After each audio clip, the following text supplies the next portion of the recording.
Hello and welcome to another weekly episode of Bingley Talks Politics. And listening back to the end of the last episode when we were talking about democracy in Britain and the health and the state of it, we're going to try and continue from our very last point where we think, right, well, what would happen? What are the potential scenarios where we could see democracy challenged in this country? How might that work? What would be the reaction to it, and how it would go generally? And so we'll talk about that. Yep, people, we up for that? Yes, Finn, Mr. Cook, as usual, here with me. So here we go. The year is 2050. Okay, got that, have we? And the Conservative Party are in charge in terms of the government. However, they've been pretty much the government for the last 40 years because they won, or they went into coalition in 2010, and ever since then, for whatever reason, they have emerged victorious in a general election. And that isn't necessarily undemocratic because they've won elections. However, they have been in power for what now it must be lots of people's lifetime because, you know, obvious mathematics at work there. And it's getting talked about Britain as a failing democracy. Mr. Cook, is this A, could this happen? B, what would happen if it did? Well, I'm trying to think when the last big stretch was. You might be able to help me out here. I actually can't. I'm thinking probably... Well, we've not got one that long, have we? Not that I can think of. Super long, do we? I mean, the big tranches are like the Blair, New Labour... I mean, it depends when you start from as well. So we're starting from, you know, when was Britain a fully functioning democracy? 28 maybe, or something, should we say that? You've got a little bit, haven't you, after Robert Peel, where there was Liberal dominance. Yeah, you have. It's very sort of different, though, isn't it, in the sense of... Yeah, I mean I suppose... we can say we're not a democracy then because most people didn't have the vote. Yeah. So... It never seems to last more than 10, 15 years in this country at the moment, does it? These segments of kind of electoral dominance. I mean, I think back to the post-war Tory period as well. That stands out to me as quite a significant period of reconsolidation. I think... Was the Conservative 79 to 97 the longest? It must be. It's up there, isn't it? So, I think so you've got best part of 20 years. Yeah. Usually when it gets that long, things shift. Yeah, time for a change is the argument. And that's quite a strong argument within the country at election time, and you might say a good, not necessarily feature of democracy, but something that happens that assists democracy. But I mean, but is it likely that it could happen? I think it could happen. Constitutionally, it can happen. Right, there's actually no term limit or anything. It relies on probably the Tories being agile enough to adapt and position themselves within the 4-year time frame, or win at least one election and then, for lack of a better term, gerrymander the whole thing, right? And, you know, whether be it barring certain candidates from running that they know the opposition are going to use more, or maybe, I don't know, messing with constituency boundaries. It could easily be done if you've got the majority for it. So you might sort of create certain rules, manipulate some of the rules, the boundaries. It would also and it's nothing massively obvious necessarily unless you're following the politics of it, but it has an impact. Yeah, it would also rely on Labour essentially allowing the Tories to capture that ground and position themselves. But I mean, Finn, what do you think? Is it? Yeah, we've got to be careful of sort of plausibility to a degree here, because this one is this scenario is something that is nothing necessarily dramatic happening, and it's happening over time. But it can happen feasibly, or within the system it can happen. Whether it is feasible, I suppose, is a different question. Yeah, I mean, within the system, it's perfectly legal, but there is a very, very strong democratic norm and patterns that happen in the UK. You think normally what happens is, I did a bit of research on this recently because I had a bit of a brainwave, and I did a flow chart because I'm boring like that, of like the electoral patterns. This is what every good sixth former should be doing with their brilliant with their spare time, isn't it? Cracking Come on, afternoon. people! Come on! Listen to this. So, one party wins an election by a landslide and does really well. Then they have another election where it's kind of a little bit worse, but they're still doing well. You know, they've voted in because, oh, give them another chance, or the opposition's not good enough yet. And then they might have one or two more elections where they kind of just scrape by. So you think, you know, landslide elections, 97, 79, stuff like that. And then the kind of the back end of your honeymoon's going to be like 83 for Thatcher, 2001 for Blair, things like that. And, you know, that pattern has repeated more or less constantly over British politics when there's very few common denominators and very few patterns. And I think I'd find it fairly difficult, even though we have had quite a weirdly long and a bit of an outlier 13 years recently. I'd find it difficult to see that suddenly disappear. I don't see. No, I think that's fair. However, just to throw a couple of things in there, Scotland. So either it stays heavily SNP, or it even within that time breaks away from the Union. That does endanger Labour. You know, we've said before how it's difficult for Labour to win back in Scotland, and it's difficult for then the Labour Party as the main opposition to really get an obvious path to a majority in England. That's the obvious one, isn't it? Where they just can't seem to get the ground. Maybe a divided Labour Party. Labour does have a habit of becoming divided. Different people falling out about certain things within Labour Party policy, and they just can't seem to challenge them effectively. Events could either both positive and negative. The economy could be doing well. Why change something that's working? Or they could be seen, if the economy is doing badly, the Conservatives, for whatever reason, could be seen as the ones to manage that. It's you know it's a possibility, but we kind of accepting that it's quite a remote one that one party could dominate for so long. Also, it's interesting, we could maybe talk about, let's say, a Labour Party and a person dominating, right? Because you can see a lot of the time, you get the right personality, there's a chance that they can basically carry the party through. So Thatcher, 11 years essentially. I think in Gladstone, right, with the Liberals essentially. Well, okay, this is another feature of Britain, isn't it, as well? So, I mean, it's in America, 2 terms, 8 years, because no one wants to be dominant, although there was President, was it Donald Trump, was it? He suggested he could serve longer. Surprise, surprise. Anyway, leave him for now. No rules in UK. Serve for as long as you like. So a great 35, 40-year-old comes in, keeps winning elections, just stays forever.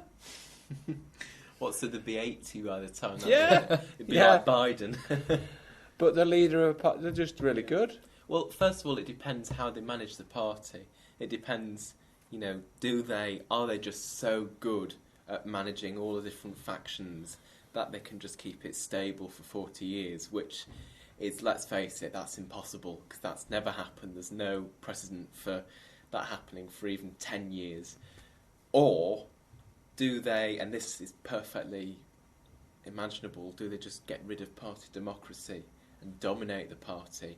But then what happens to the MPs? Because the thing is, in the UK, we haven't got a constitution. Well, we haven't got a codified constitution. And, we don't have those checks and balances.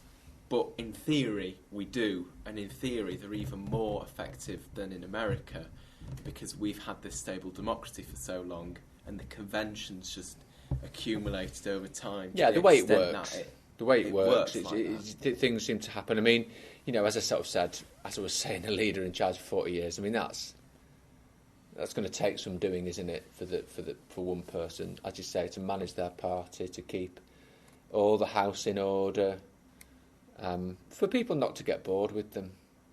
It's interesting because they've got to keep the party in order, right? That's party management in that sense. But There's no, going all the way back to the Constitution, I know it's unwritten, but if you take it at its principles, there is no reason why party management in itself should be a thing. The only reason it is because parties have developed up out of themselves, essentially.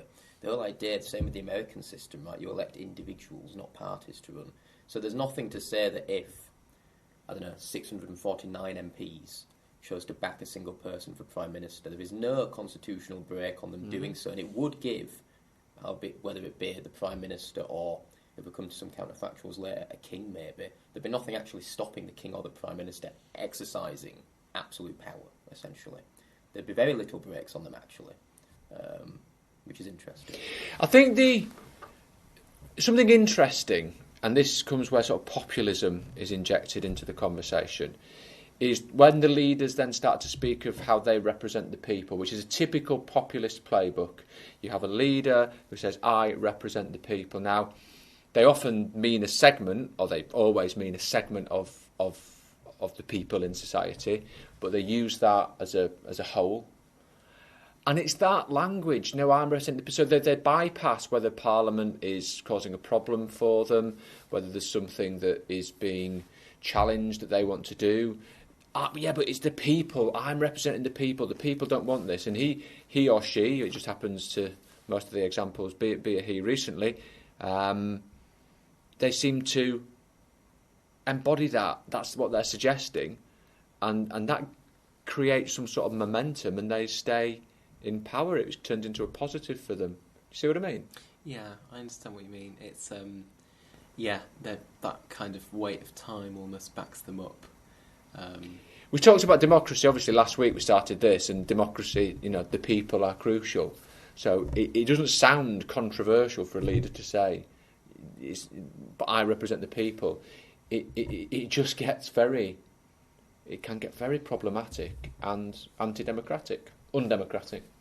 Yeah, I think, so the common populism now, I don't know if you call it populism back then, but these days it's very much like they say we represent the people, but actually what they refer to is represent about half of the electorate sometimes, right? Sometimes less. Sometimes less, normally less. Yeah, right? yeah. If you go back, so I'm just thinking, because we're talking about this idea of almost elective dictatorships, right, and this idea of I'm thinking back to the national government that was elected in 1930, when I was just looking up then the size of their majority that they won. So they won 554 seats all in all, which gave them a majority of about 400 and something. It was massive, basically. And they ran through Parliament anything they wanted. Cuts to public services, hikes in taxation, cutting to defence spending and stuff, and there was nothing the Labour opposition could do. It was just so tiny, basically. There were calls back then of them being an elective dictatorship, because you had Hitler mumbling over in Germany. You had Stalin in Russia, you had Italy, Mussolini in Italy, sorry. So you had a few people in the press and the Labour Party that were saying this does look like an elected dictatorship, essentially, in Britain in 1931. But they used the language of the people and stuff. They framed themselves against the people, and the Labour Party, essentially, they framed it as this fight between the people and the trade unions, basically. So it has actually happened a lot more recently than we think, I guess, this idea of an elective dictatorship, essentially, that whether you agree with the term dictatorship or not can push things through without any opposition, essentially. Because if you've got a government like that, there's nothing to stop them using another dubious tool of democracy and using lots of referendums to decide certain issues. And then they can throw it back to say, but the people have chosen to do this.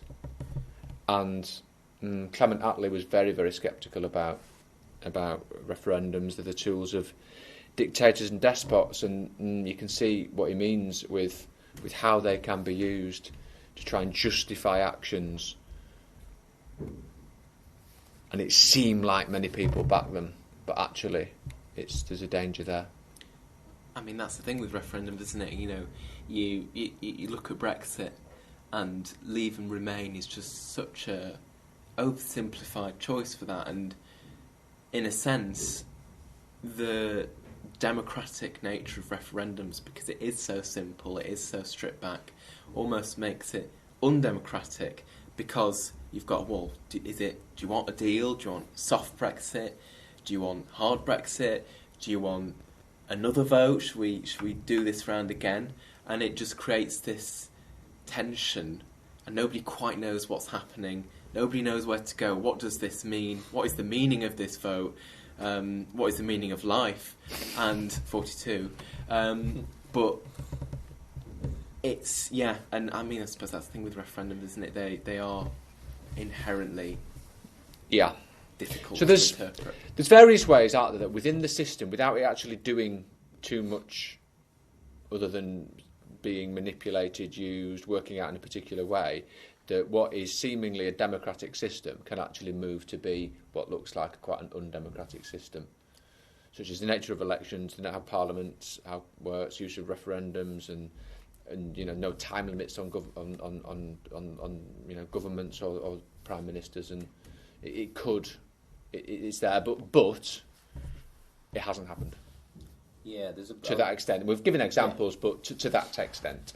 Yeah, it's funny because you said, we have a democracy, right? I was reading on a physicist called Steve Sue's blog. He was writing about this study, how in America there's a widespread feeling amongst Americans that they just have no say over their own government's policies and stuff. And he makes the point that the question arises, right, well, yeah, you might have all these symbols of democracy, so you might have regular elections, an expanded franchise, a free press, freedom of association and speech, but if people don't have any say over government policies, it's still a democracy. That's the interesting question, right? But then I think we've mentioned, haven't we, it's difficult in a representative democracy. It goes to the people who are there to do that job, and back to Saturday night voting with everyone voting in on their whatever favourite policy, and that might not be the best thing either. Right, okay, let's change it up a bit and let's go to some scenarios that could maybe happen, or maybe just will continue to be fictitious. Right, we have a king. And there is such a thing as a royal prerogative, but it's sort of changed quite a lot over time and who's got it. What about if the king becomes more powerful and starts to interfere in politics? What about if the king starts saying things, maybe even trying to do things? What about the king is commander-in-chief of the armed forces, aren't they? What about if they use a section of the armed forces?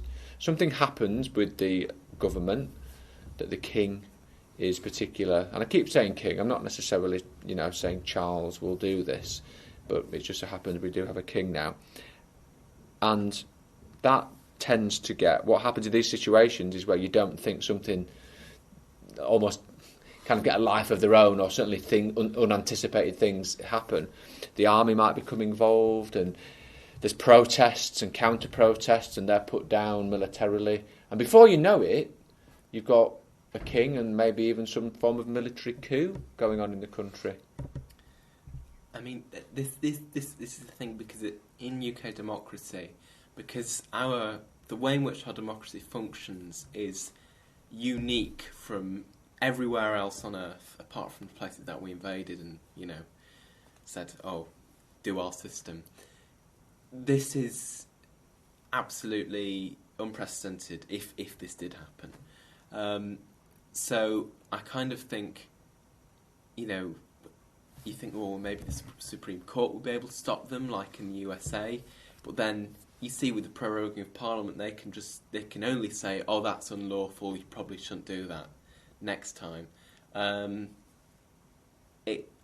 kind of think that it probably would be able to happen, because there'd be so much confusion and what do we do now, going through years and years worth of democratic texts and you see, as soon as you have, the French Revolution would be a good example of this. As soon as you have something that turns into a little bit of chaos and trouble, and there's values of people are talking about freedom, and no, we need to change the system, and we need to get greater equality, and all of these sort of positive labels and symbols. But because of the nature of the struggle, it does become chaotic and difficult to manage. Someone's got to do it, and therefore a sense of one person or a small group or a strong leadership. So obviously in the French Revolution it does end up with Napoleon doing it, and I'm massively oversimplifying all of that, but there is a certain truth in it, and then that turns into something that we need stability, this person will provide stability because of all the problems, and therefore we want that. And before you know it, you've got some sort of authoritarian regime on the back of some attempts to get something very different. Yeah, I think I remember. So I come up with these counterfactuals in my head because I'm quite sad, as you both have learned. No, you're not. Solidarity.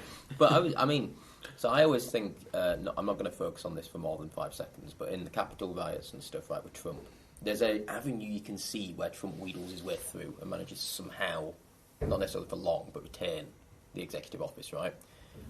So I remember thinking that, you remember prior to the 2019 election with the Parliament deadlocked, essentially, both sides not being able to get anything past one another, what that would have been like had the 2019 election resulted in the same Parliament and then COVID hits, and there is no actual plan or approach that can get through Parliament, so the Queen has to then step in and essentially say, I'm dissolving Parliament. No, that is excellent. So we've got a dramatic event, in this case a disease, pandemic coming in, things need to be done because otherwise it's like death. Yes, yeah. But then Parliament's in a position where it can't necessarily function, so the arbiter, the Queen comes in, dissolves Parliament, and then essentially, because if this monarch was going to essentially act as dictator, the Constitution would require them to have a representative in Parliament to act through, right? They'd have to find kind of a dummy Prime Minister. I don't know who that would be, but I think that's a really interesting example. That is actually, obviously dependent on a... well, it's not that difficult to think that Boris didn't. Can we call them black swans? Black swans? Yeah, that's good. Thank you very much. So these black swan events, perfect, really destabilising. We all kind of remember the pandemic. Yeah, that's interesting. Someone needs to sort it out, and then once they are in, once those powers are established, they're difficult to especially at a time of unwind, crisis. aren't they? I mean, I remember some people saying during the pandemic, when the government's power was, the executive power was ratcheted up, and obviously debates about that, and thinking, they won't change this, they won't give it back. And I was thinking, well, maybe not. I was a bit sceptical that would happen. I actually think people are looking in the wrong place. I think people are looking in the wrong place for this, because most of those COVID restrictions have evaporated. However, how many people are aware of the Police and Crime Act and the rights to protest and what's happened there? I think the media hasn't done a scintillating job in reporting this. And so, talk this through very briefly. As a citizen in a democracy, you have the right to protest, or you have an expectation of the right to protest. And that, you could argue, is being challenged at the moment in the UK, with the information the police can take about you and how they can treat you should you protest, and essentially how you can clamp down on protest. Now, if we think historically, with any sort of sense of pride about the advancement of rights in the UK, I would find it very difficult to argue that protest didn't play some part in that. It clearly did, or it clearly was important at certain times, even if it didn't seem to be working at that particular time, if you think about women in the vote and suffragettes and similar things. So there's a danger. Yeah, that's less coming from a criminalising people, perhaps. Yeah, that's less a government having. 80-seat majority is relatively huge, but it's not in our. So that's a government with a relatively normal majority doing that, isn't it's it? That's the interesting thing. Not that unusual. And I think this comes. I think it comes back to when we're talking about referendums. I think referendums would be great if they took place in a rational discourse, but they don't, do they? And I think it's the same in Parliament. The reason they can get legislation through like that is because the MPs aren't reading it properly at the end of the day and understanding it to its fullest. Can we talk about Aristotle? Of course we can talk about Aristotle. Good, thank you for your permission, Mr. Cook. Aristotle, let me. I'm doing a lot of simplification here, but Aristotle, as far as I'm aware, obviously wrote about politics and government and so forth. He was very sceptical about democracy, wasn't he? Because he essentially thought the people would act almost like a tyranny, and their decisions wouldn't be good.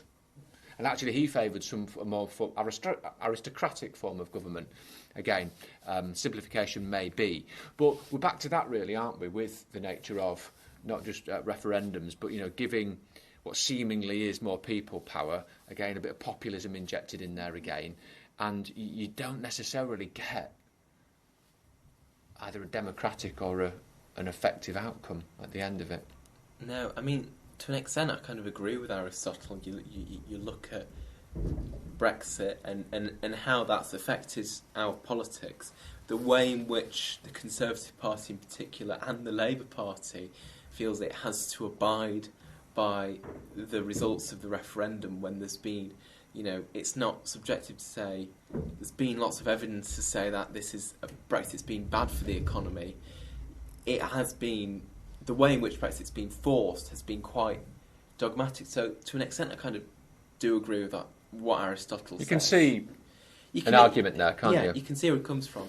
But then I think representative democracy, we are representative democracy, and I think we should just accept that. We vote for parties which have a set of ideals covering the whole thing, and it's like choosing a package, isn't it? Instead of just choosing one policy, you choose a package of ideas with a package of leaders, buy a whole bundle. The British people, the British people, would we go along with the road to dictatorship? That's a good question, isn't it? That's really good the way you framed that. Sounds like a book title. Okay, so you never know.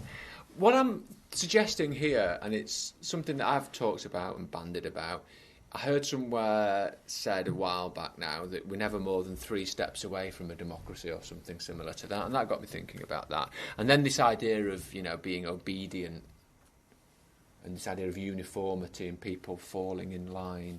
And I just wonder, so say some of these steps that we've kind of talked about today, whether it's an overpowerful king or a king and a military kind of junta, or just a government taking power or someone taking power because of a dramatic event like a pandemic, and then that doesn't seem to change, but people go along with it.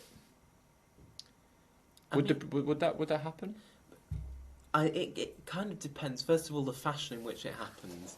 So if it's just King Charles wakes up one morning and says, right, I'm going to call out the military and seize Parliament, and I think there'd be a lot of uproar. But then if there's a background to it, government can't govern. You're thinking Weimar Republic, and there's long-term issues with the democracy, then people do start to think, well, we need somebody more authoritarian here. And it gets to a point where the unthinkable becomes possible. I mean, I've always thought of the British people as very unrebellious. You compare them to France, and it seems like every other year they're tearing Paris up because of a riot. I mean, there was one at Christmas where they tore up, I think the Kurds tore up like a section of Paris, and they're constantly very rebellious, obviously got that natural spirit. And in Britain, we don't have that. Although I think I think some people think we've got a kind of independent streak. Is that? Am I wrong? We value our individual liberties, I think, don't we? I don't know. I think there's yes, I think libertarian element to us. I don't know what we are as a. I don't know whether we would.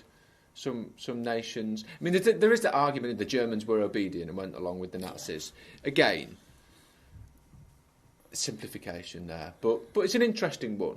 How obedient people are, or how accepting people are, how people go along with the decision, how they are maybe convinced by effective communication, propaganda from the top, and things like that. It's not unfeasible, is it? The British would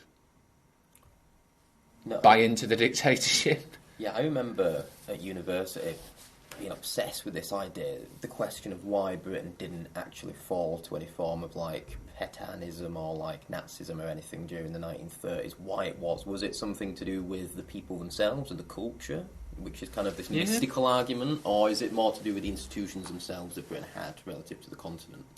So you can go down this route of the British are freedom-loving and naturally would rebel against any sort of authority or oppression. Or you can go down the route of, first past the post and having a stable figurehead in the monarch that represented, one person And also, it's easy to say the Germans are obedient when you've got an inflation rate of like 200%. Yeah, like I think, exactly. There's lots you've got of mass unemployment. contextual but stuff going on. The more I come down to it, the more I think it's more to do with I think it's something you alluded to, kind of the times themselves and various things that you can't actually explain very rationally that just come about, situations, circumstances that have knock-on effects. As things stand now, even with economic problems and so forth, you still sort of think, if it seemed like we were going on the way to some form of dictatorship, we do have examples in this country where people don't like what's going on. They will speak up about it and challenge it. Certainly sections will. You saw the COVID restrictions. Enough people had issues with that, didn't they? Yeah. You think as well, I think in the UK we've got incredibly strong institutions. You look at most democracies that have been born and then collapsed. They normally collapse within about 20 years, don't they? And that's because, the US Constitution's hailed as like this unbreakable thing, can never... But then it was copied in most South American countries, and within a few years it was gone. And that's because democracies, in order to survive, you need a routine, and you need to propagate institutions and democratic norms, a way of doing things that is mutually respected by both sides. And we have that, and that's been here, and that's built up over the course of 200-300 years, and that's why it's stayed. And I think that's probably the biggest reason why we've still got democracy. Right.